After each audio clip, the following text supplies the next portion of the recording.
Okay, welcome to Grew, and thank you so much for taking time out of your day and coming on. Uh-oh. Uh-oh. Hi. I I guess your dog wanted to be in the interview too. Yep. Yeah. There you go. So like the first thing the first thing I wanted to ask you is typical question, like what drew you to want to write and make films? Like when did your passion start for it? Well, film's pretty much been a part of my life forever. I honestly, there's a specific thing. I saw Luis Buñuel's movie, That Obscure Object of Desire, which came out. I think I saw it when I was like 19 or 17. I don't know. Anyway, it was in like the 70s. And ever since then, I just wanted to make my own movies. Okay, wow. So like what was like the what was like the first film that you ever like wrote or made? I made a movie called Lunch in Lima, which is based on a thing that happened to my mom in 1952 when she was living in Lima, Peru.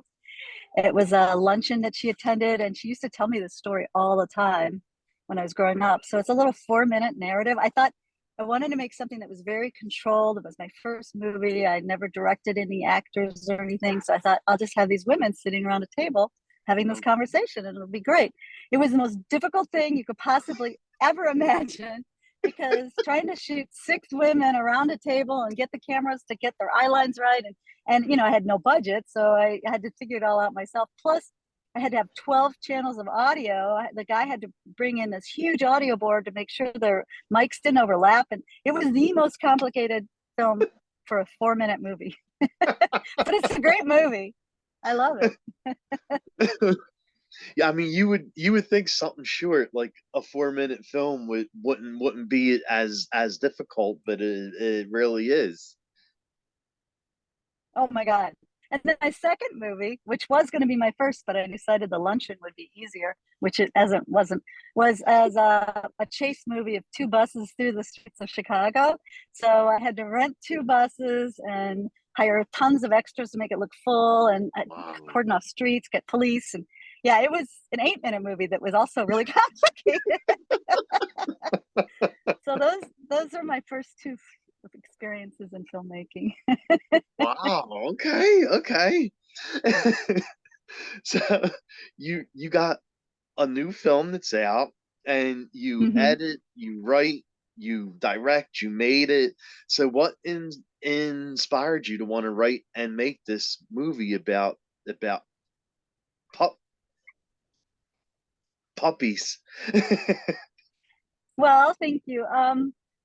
Basically, it's Puppy Love is a documentary, and it's about four paralyzed puppies and their journey to recovery. And one of the puppies is my puppy. So basically, I Oh, get this really? puppy, and of course, I'm shooting it, yeah, with my iPhone, and I have everybody shooting movies of my puppy because everybody shoots movies of their Well, puppy, yeah, of right? So, course. and then I get the puppy home, and a week later, he becomes paralyzed. Oh So my God. I still keep shooting movies of him because I thought maybe I would lose him and I just wanted to have a record of him ever existing. And then I find out that three other puppies in his litter um, came down with the same thing on very like within days of each other. So we all went back to the breeder and worked day, noon, and night to try to do something with the puppies. And I just kept rolling movies, and shooting it, thinking that we had to document all the crazy things we were doing. We didn't know what we were doing because the vets we took them to all said just go ahead and put them down and get a new one. They no one had any idea what caused the paralysis. They did all sorts of tests. And I even the vet I took him to a neurologist, which cost a fortune. And she just left me a voicemail like the next day. She goes, "Oh, the tests are back. We don't know what's wrong. Why don't you just go ahead and put them down?" And I'm like, so nobody Oh, wanted to put God. these dogs down, and we just kept shooting. And as it went on, I brought in more sophisticated camera people because I realized that it was really an amazing story, and if it did have a happy ending, it would actually make a movie. So as we progressed over the course of the year, I got more and more cameras involved, and it wasn't just my cell phone anymore. Wow. So so like what kind of stuff did you wind up doing? Like I mean you kept hearing from vets and pros like you know there's nothing we could do, we don't know what's wrong, and all they want to do is put the dog down. So like what did you and these women do to prove them wrong and say, look, I think there's something more than this. I want to keep the dog and I want to do everything in my power to make sure the dog stays healthy. And like what are some methods that you and the woman did? Well, we honestly did crazy things. Like one of the things was we put the dogs on basketballs so that they could be at least upright and not on their backs anymore. And then so that their feet would dangle and we try to get the feet to touch the ground. Then we progressed from that. We took shopping bags, like cloth fancy shopping bags, and cut 4 holes in the 4 corners and stuck their paws in that so we could just bounce them around. Like we bounce them around and so their paws would touch the ground and they get the feeling of what it would be like if they could walk. Because we didn't know. We didn't know. Well, yeah. We took them to a Chinese herbalist who gave us all these crazy Chinese herbs. We had a friend who's an acupuncturist. She mostly does horses, but she came and gave them acupuncture. Another friend was a animal chiropractor, and so she came and worked on them a couple times a week, actually, in the beginning. A lot of massage. I mean, we just did crazy things. Basically, what my contribution was is I made chicken soup. And I just made chicken. I made like 4 batches of chicken soup every week because in the beginning we had to syringe feed them. Like they couldn't open their Oh, mouths and they couldn't chew.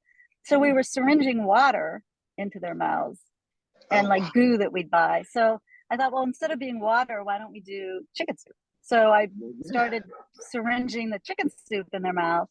And then I realized that I had all this boiled chicken. So I started like pushing the chicken in their mouth. And finally they started eating it. So they got better. It just took time. And each one came out of it differently. Like my dog, he still has like some problems with his right rear leg. So Okay. he still goes to the chiropractor once a month and Oh, same okay. chiropractor. And we do underwater treadmill. That strengthens his. I know that sounds crazy too, but yeah, we do that like once a week. Oh, wow. Yeah, no, there's a lot of crazy dog people out there, I have to say, and I'm one of them. That's that, that's awesome. Like I I love how you kept the dog and you didn't do what the vets wanted to be done. Like you didn't put your dog down. Instead, you showed him love and nursed him back to health that he's able to live some kind of life. Oh yeah, no, they're very happy. Thank you so much for saying that because it was Yeah. very hard in the beginning, and I was really kind of thinking, what am I doing?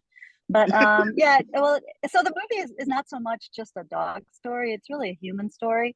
Hmm. And I've had a lot of people come up to me at screenings and tell me stories of like loved ones of theirs that are going through problems and how they just feel like they can't give up, and it's through their own belief and their perseverance that they're able to help their human friends as well as dogs. A lot of people have dog stories they tell me about, but everybody seems to connect with the movie on their own level with whatever process they're going through with in their stage of life. So it's really a human story about not giving up and sticking with love, that love conquers all kind of. Definitely, definitely, yes. So what did you love most about making this movie for everyone to see? Just this positive reaction. I thought it was just kind of a record for us because I'm actually with the women who I made the movie with today. They're running dogs too. Oh, okay. It was just a record of what we were doing. And then now that I'm actually showing it to people in these film festivals and different screenings I'm having, it just seems to have a powerful impact. And the questions I get from people are just, it just is very gratifying because it was Yeah. a lot of work. And I just am glad that there's a message in it that people are feeling touched by. Oh yeah, definitely. And and like when this film starts showing at different film festivals, and were you happy and surprised too about the positive feedback that you've been getting from the fans that are watching the movie? Oh, very much. Like I didn't know what to expect. First of all, I didn't know if anybody would come. Our world premiere was at the Julian Dubuque International Film Festival, which sounds like a little festival because it's in Dubuque, Iowa, but was huge. Oh, And we really? were at a yeah, we were at a beautiful theater with 5.1 surround sound. You know those big cushy seats and Yeah, everything. yeah. And I brought all the dogs there, so all the dogs were there for the Q&A. Nice. And I actually have a video of my dog watching the movie, which was crazy. Like he was Really? asleep. Yeah. And then when we got to the scene where he's trying to jump in a pool, he just sat up and started looking at the screen and started wagging his tail and everything. It was so funny. And then people after the movie wanted to take selfies. Like so many people would stop me on the street. Can I take is that Scout? I gotta take a selfie. And then they posted these selfies all over the place with Oh the my I mean it's God. hysterical. Like they are definitely movie stars, and he has a different stride when he knows he's going to the movie. Like he's like, "I'm cool, I'm Scout, I'm Star." You know, it's crazy. Otherwise, he's kind of like slow and moving around. But now he just took on a different persona I'd never seen before. And he Yeah. had a little like all access badge. He had like the film festival badge, and he would just wear it around with his little all access to all the films and everything. Like it was very funny. I can't wait to do another screening with the dogs. I'm actually on another festival in Los Angeles, but we Okay. live in Chicago, and I don't think I can take the dogs all the way out there. But I'm Okay. hoping, yeah. But I can't wait for another screening where the dogs get to attend. So, like, how does your dog feel about being a big movie star now? Oh, he loves it.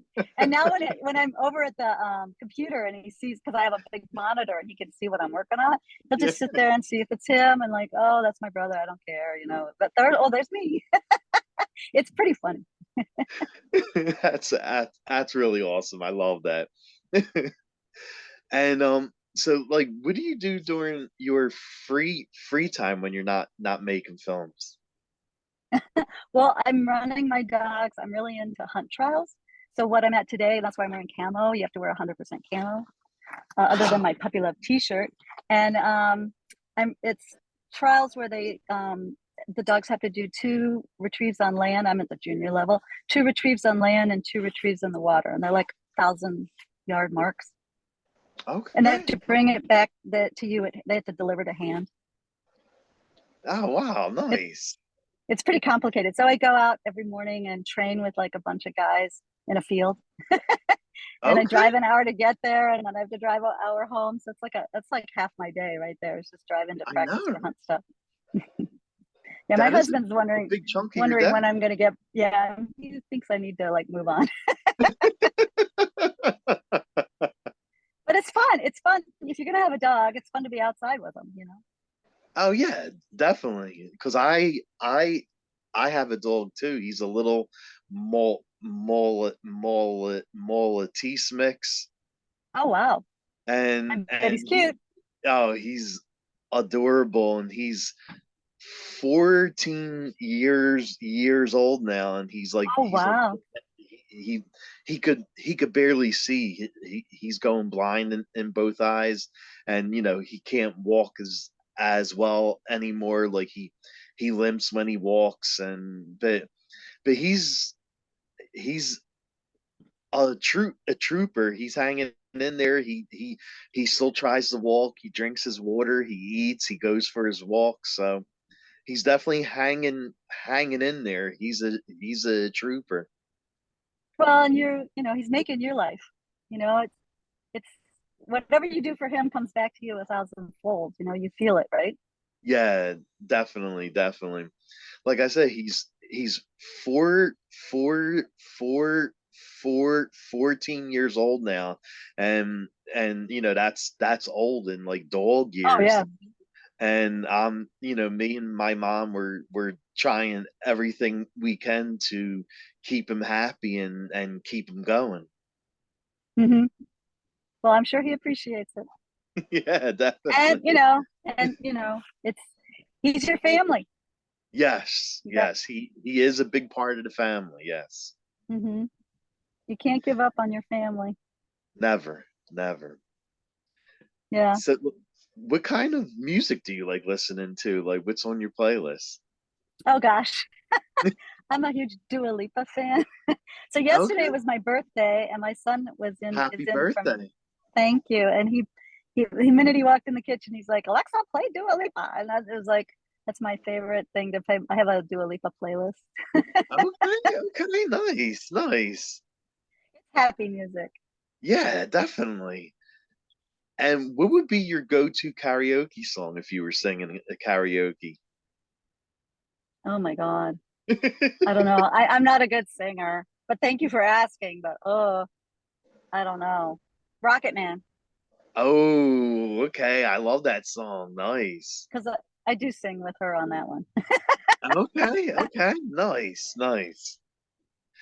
And we are in Halloween season. And do you do anything for Halloween? Do you dress up or go to parties or Actually, I'm known for doing the spook house. I have like 18 boxes in my closet of I used to turn my garage into the spook house and then I'd have the big party. I have three kids.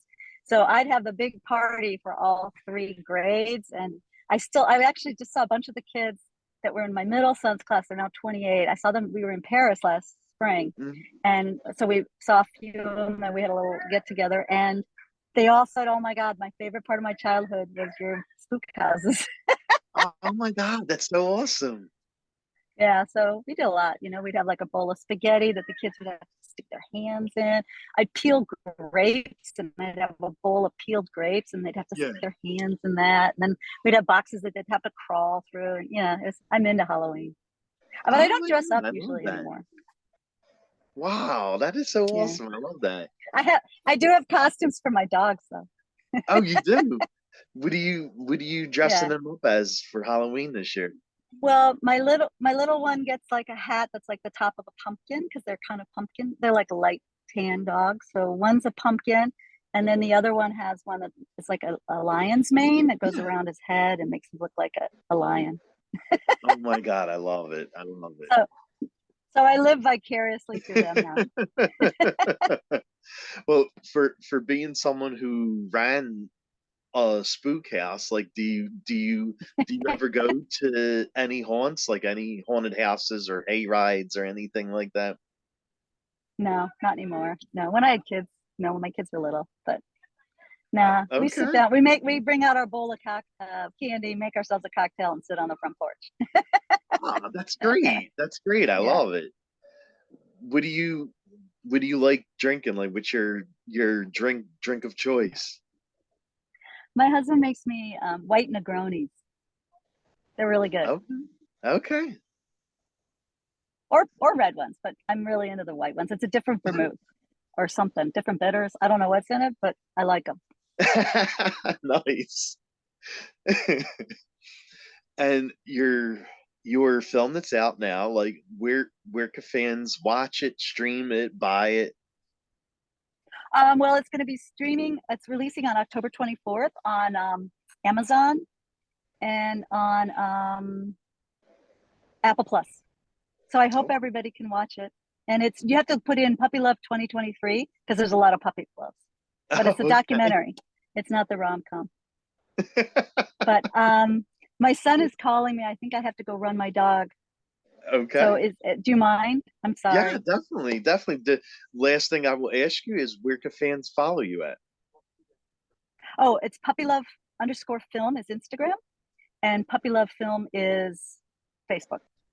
Okay. And we have a website, puppylovefilm.com, and that's where they can find out more information about the movie. I hope everybody watches it. It's really a feel good movie. It's not a sad movie. It's a feel good movie, and it's got it's there's something for everyone in this movie. Sweet. Well, thank you so much for taking time. I know you're very busy with your dog, so I appreciate you taking time and coming on the show. Thank you. I thank you so much. I just am so excited to be here, and I appreciate all your wonderful questions. So thank you for having me.